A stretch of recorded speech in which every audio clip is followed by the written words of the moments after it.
KMC மருத்துவமனையினுடைய doctor Palaniswami அவர் எனக்கு நல்ல நண்பர், நல்ல ரசிகர். ஆனாலும் யாரிடத்தும் எதற்காகவும் நான் போய் நிற்க மாட்டேன். ஜெயலலிதா மீது எனக்கு 1000 விமர்சனங்கள் உண்டு. ஆனால் அந்த நேரத்தில் ஜெயலலிதா தான் என்னை காப்பாற்றினார்.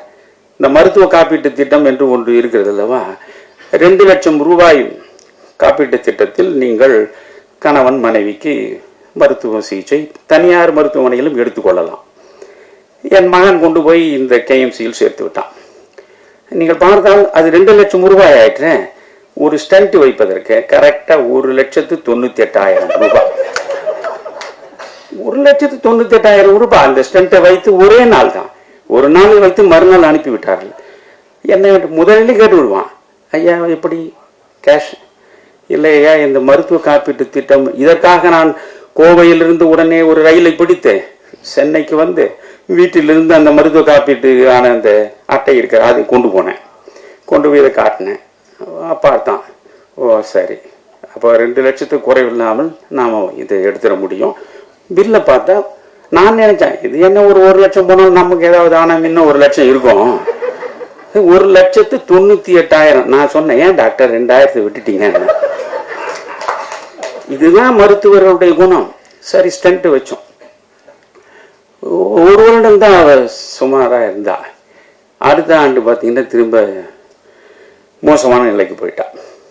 போன பிறகு நான் ஏதோ கதை சொல்ல நினைக்காதீங்க, இதை ஒரு உங்களுக்கு அர்த்தபூர்வமாக பேசுகிறேன். ஏன்னா வார்த்தைகளை விரயப்படுத்துவது என் வாழ்க்கையே கிடையாது. என்ன செய்வது என்று புரியவில்லை. டாக்டரை பொறுத்து ஹாஸ்பிட்டல், அவர் காவேரியில் இருந்தார். அதனால் போய் பார்த்த பிறகு வந்து ஏன் மெட்டாலிக் வால்வு தான் வைக்கணும், இந்தியன் வால்வுனா 2 வருஷம் கூட தாங்காது, அது பெல்ஜியத்துலேருந்து வரவழைக்கணும். அப்படியே டாக்டர் என்ன ஆகும்? அப்படியே வந்து ஒரு 22 லட்சம் ரூபா ஆகையான்னாரு. 22 லட்சமா? என்ன டாக்டர் சொல்கிறீங்கன்னு. ஆமாய்யா கட்டாயம் ஆகும், அப்போ தான் அம்மாவை நீங்கள் பிழைக்க வைக்க முடியும். அப்போ வந்து நானும் ரஜினியும் வாரத்தில் 3 நாளாவது தொடர்ந்து உட்காந்து 2 மணி நேரம் 3 மணி நேரம் இந்த நாட்டையே திருத்தறதுக்காக பேசினேன். இந்த நேரம் அது ஆச்சுங்களா. அப்போது நான் காவேரியில் இந்த பிரச்சனையை பற்றி யோசிச்சுருக்கேன். ரஜினி லைனில் வந்தார். ஐயா நம்ம இன்னைக்கு மாலையில் பார்க்கலாமா அப்படின்னாரு. நான் சொன்னேன், சார் நான் இன்னைக்கு இந்த காவேரி மருத்துவமனை என்ன ஆச்சு, என் மனைவி கொஞ்சம் பிரச்சனை. என்ன பிரச்சனை? ஏதோ வால்வு மாற்றணும்னு. ஐயா வால்வு மாற்றணுன்னா ரொம்ப அதிகமான செலவாகுமே, அது ரொம்ப 20-25 லட்சம் ரூபா ஆகும். ஆமையா ஒரு 22 லட்சம் ரூபா ஆகும்னு சொல்கிறேன். நீ தயவுசு தப்பாக நினைக்காதீங்கய்யா, உங்களை பற்றி எனக்கு தெரியும், இது முழு செலவு நான் ஏற்றுக்கிறேன்யா, நானே பண்ணிடுறேன்யான்னார். வேண்டாங்க, let us be friends for ever. நம்ம நான் கடைசியில் நண்பர்களாக இருப்போம். யாரிடத்தும் எதையும் பற்றி எனக்கு பழக்கம் இல்லை. அப்போ என்னையா பண்ணுவீங்க? என் மகன் வந்து இந்த பல்லடத்தில் ஒரு சின்ன ஃப்ளாட் ஒன்று வச்சுருக்கான். ஏன் அம்மாவை காப்பாற்றுறதுக்கு பொறுப்பு அவனுக்கு இருக்கு. அவன் அதை விற்றுருவான், விற்று இதை ஒழுங்குபடுத்திடுவோம், நீங்கள் ஒன்றும் கவலைப்படாதீங்க.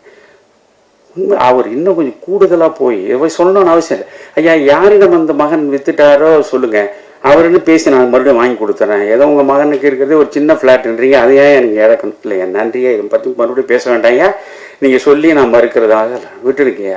ரியாஸ் இங்கே இருக்காரு, ரியாஸ் இருக்காரு, பிஆர்வா. அப்போ பிறகு அது வந்து நடந்தது.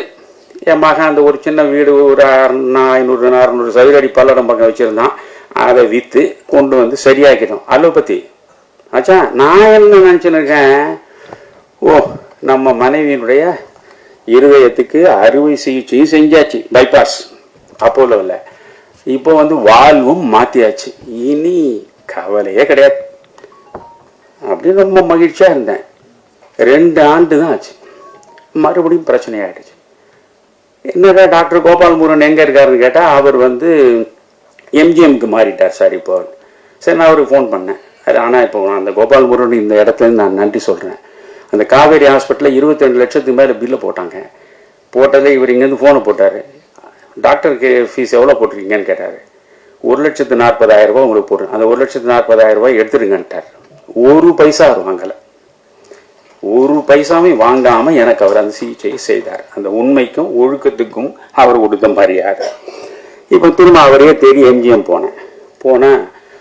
அவர் பார்த்துட்டு கொஞ்சம் பிரச்சனை இருக்கே அவங்களுக்கு, கொஞ்சம் ஆன்ஜியோ பண்ணிட்டா நல்லது, என்ன டாக்டர் ஆகும்? அது ஒரு பேக்கேஜ், அது ஆன்ஜியோ பண்ணால் ஒரு 60,000 ரூபா ஆகும் அப்படின்னு. சரி, எப்படியும் சிரமப்பட்டு நம்ம பண்ணி பார்ப்போம், 4 நண்பர்கள் உதவியோடு பண்ணலாம் அப்படின்னு. சரி டாக்டர், நீங்கள் ஆன்ஜியோ பண்ணுங்கன்ட்டு இவ்வளோ அழைச்சும் போயிட்டேன். ஆன்ஜியோ நடத்திட்டு அந்த தனியாக கூப்பிட்டாரு. அவர் நல்ல டாக்டர், எனக்கு அதில் குறையே இல்லை. அவர் சொன்னார், ஐயா மறுபடியும் வாழ்வு கெட்டு போச்சு. என்ன இப்போ தான் 2 ஆண்டுகள் தானே, அது மறுபடியும் வாழ்வு கெட்டு போச்சுன்றீங்க. நான் வாழ்நாள் பூரா நீ பிரச்சனை இல்லைன்னு நினச்சேன். அப்படி இல்லையா, இது உங்களுக்கு ஸ்பேர் பார்ட்ஸ் மாற்றுற மாதிரி தாங்க. ஒரு ஸ்பேர் பார்ட்டு, ஒரு ஸ்கூட்டர் வச்சுருக்கீங்க, இல்லை ஒரு கார் வச்சுருக்கீங்க, ஒரு ஸ்பேர் பார்ட்டு போயிடுச்சுன்னா இன்னும் போடுவீங்க, அது கொஞ்ச நாள் ஓடும், அப்புறம் போனால் மறுபடியும் போடணும். அப்படியா, அப்போ என்னையா பண்ணணும்? ஒரு நல்ல ஃபாரின் மெட்டல் வால்வ் இருக்கியா, அதை பண்ணோம்னா 10 வருஷம் அம்மாவுக்கு பிரச்சனை இல்லைன்னாரு. அப்படின்னா எவ்வளோ ஆகும் டாக்டர்? ஏன்னா ஏற்கனவே எனக்கு அனுபவம் இருக்குல்ல, 22 லட்சம்னு. எவ்வளோ ஆகும் டாக்டர்? இப்படி பார்த்தாலும் ஹாஸ்பிட்டல் செலவு எல்லாம் சேர்த்தா ஒரு 40 லட்சம் ஆகும் ஏன்னார். இப்போ தான் சித்த மருத்துவத்துக்கு வரேன். உடனே நான் சொன்னேன், doctor kindly excuse me, literally speaking I ஆம் அ பெனிலெஸ் person. I cannot afford to pay such huge amount. You kindly discharge her in the evening itself. என்ன இவ்வளோ சீரியஸாக இருக்கு, நீ இப்போ it's enough. You kindly discharge her. சாயந்தரம் ஆக்ஷன் வந்துட்டேன். வீட்டுக்கு வந்துட்டேன். இரவு பூரா தூக்கம் இல்லை. நமக்காக ஒரு 40 ஆண்டுகள் நமக்காகவே வாழ்ந்தவர், எந்த விதமாக ஒரு வரட்டு மனிதனுக்கு, அவளுக்கு என்னை கரம்பட்டதால் அவளுக்கு எதுவுமே கிடைக்கல, ஆனால் எல்லாவற்றுக்கும் உடன்பட்டு வாழ்ந்தவள், அவளை காப்பாற்றுவதற்கு கூட நம்மள 4 காசு இல்லை. இந்த மாதிரி 40 லட்சம் 60 லட்சம் எங்கே போகிறது? இரவு பூரா தூங்கலை. 6 மணி இருக்கும், காலையில் எழுந்து அப்போ எனக்கு வீரபாகு தெரிஞ்சுதான் வீரபாகு பார்த்துருப்பேன். எனக்கு அப்போல்லாம் அவர் இது இல்லை.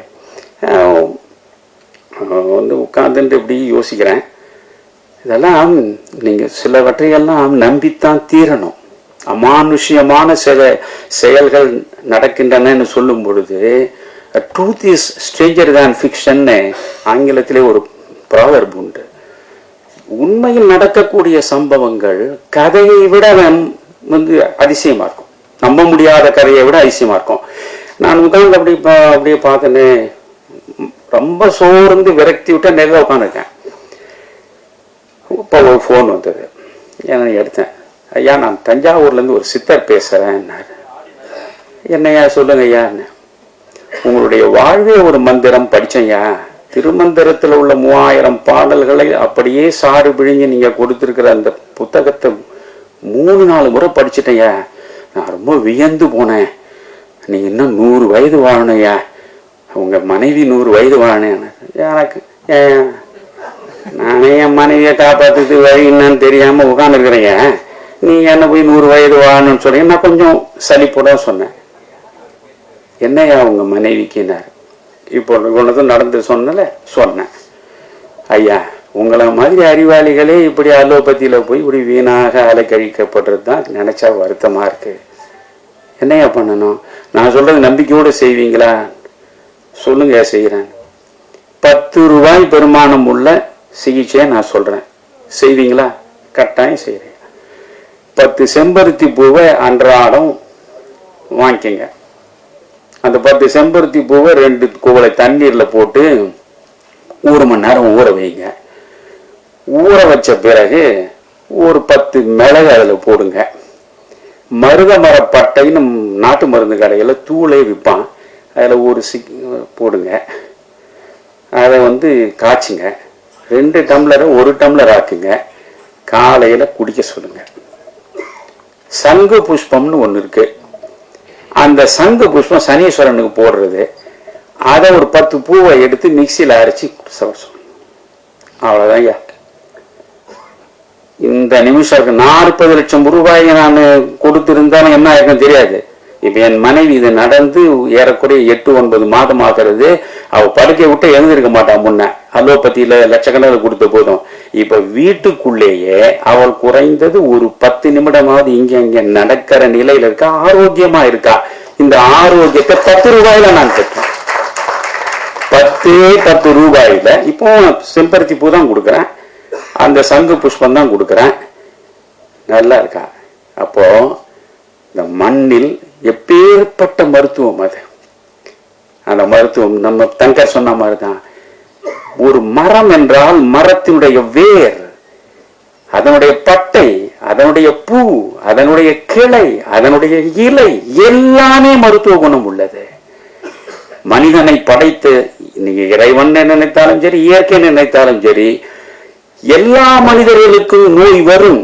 ஆனால் அந்த நோய் அனைத்தையும் தீர்ப்பதற்காகத்தான் இயற்கையில் மரங்களாக படைத்து வைத்திருக்க. ஒவ்வொரு மரத்துக்கும் ஒரு மருத்துவ குணம் இருக்கு. ஆனால் நாம் அந்த மரங்களை வெட்டி வீழ்த்துறோம்.